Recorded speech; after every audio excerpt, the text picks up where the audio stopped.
ఋతుపవనాలు వచ్చేశాయి. వర్షాలు మొదలైపోయాయి. ఈసారి వర్షాకాలం కాస్త ముందుగానే వస్తుందని వాతావరణ శాఖ చాలా రోజుల కిందటే హెచ్చరించింది.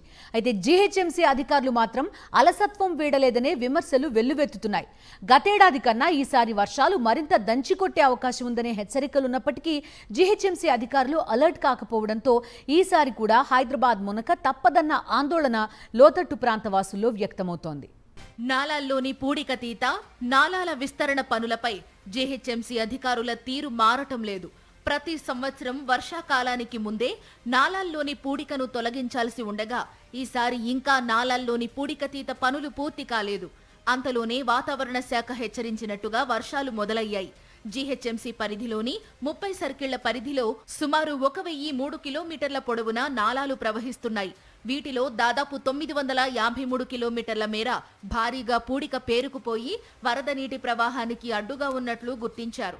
వీటిలో సుమారు 358 కిలోమీటర్ల పొడవున మేజర్ నాలాలు ప్రవహిస్తుండగా 645 కిలోమీటర్ల పొడవున చిన్న మధ్య తరహా నాలాలు ప్రవహిస్తున్నాయి. ఈ ఏడాది నాలాల్లోని పూడికను తొలగించేందుకు మొత్తం 203 పనులకు గాను 55.04 కోట్ల రూపాయలను కేటాయించారు. ఇప్పటి వరకు నాలా పూడికతీత పనుల్లో దాదాపు 99% పూర్తి చేశామని జీహెచ్ఎంసీ అధికారులు చెబుతున్నా వాటిల్లో పారదర్శకంగా పనులు జరిగినవి అంతంత మాత్రమేనన్న ఆరోపణలున్నాయి.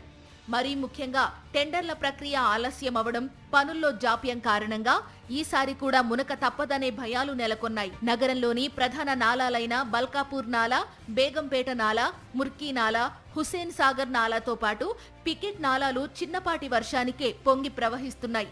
ఫలితంగా వీటి పక్కనే నిర్మించిన ఇళ్లు, షాపుల్లోకి నీరు వచ్చి చేరుతోంది. సుమారు 24 ఏళ్ల క్రితం హైదరాబాద్ నగరాన్ని వరదలు ముంచెత్తిన తరువాత ప్రతి సంవత్సరం వానాకాలంలో పలు ప్రాంతాలు, కాలనీలు నీట మునుగుతున్నా జీహెచ్ఎంసీ గుణపాఠం నేర్వటం లేదన్న విమర్శలు వెల్లువెత్తుతున్నాయి. అప్పట్లో కిర్లోస్కర్ కమిటీ స్టడీ చేసి ఇచ్చిన సిఫార్సులను కూడా అమలు చేయడంలో జీహెచ్ఎంసీ ఘోరంగా విఫలమైందన్న విమర్శలున్నాయి. ఏటా కోట్లాది రూపాయలు వెచ్చిస్తున్నా అప్పట్లో వరదల నివారణ కోసం కిర్లోస్కర్ కమిటీ చేసిన సిఫార్సులను పట్టించుకోకుండా కాంట్రాక్టర్లు, ఆఫీసర్లు తమ బినామీ సంస్థలకు పనులు అప్పగిస్తూ తూతూ మంత్రంగా చేపడుతూ ఏటా పూడిక పేరిట కోట్లాది రూపాయలు జేబులో నింపుకుంటున్నారనే ఆరోపణలున్నాయి. నాలాల్లో నుంచి తీసిన పూడికను డంపింగ్ యార్డుకు తరలించేందుకు వినియోగించిన వాహనాల నంబర్లు, ఎంత పూడిక తీసుకెళ్లారన్న లెక్కలు ఖచ్చితంగా సమర్పించాలి. గతంలో ఖైరతాబాద్ సర్కిల్ పరిధిలో రోడ్లపై తిరగని వాహనాల నెంబర్లు, బైకులు, ఆటోల నెంబర్లు కూడా వేసి బిల్లులు డ్రా చేసిన పూడిక స్కామ్ వెలుగులోకి వచ్చింది. అప్పట్లో పలువురు ఇంజనీర్లపై కేసులు నమోదయ్యాయి. అయినప్పటికీ నేటికి నాలా పూడికతీత పనులు పారదర్శకంగా, సక్రమంగా జరగడం లేదనే విమర్శలున్నాయి.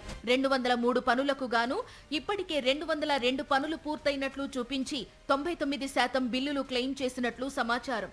సో జీహెచ్ఎంసీ లెక్కల ప్రకారం పనులన్నీ పూర్తయినట్టే. ఇక మిగిలింది లోతట్టు కాలనీలు నీట మునగడమే.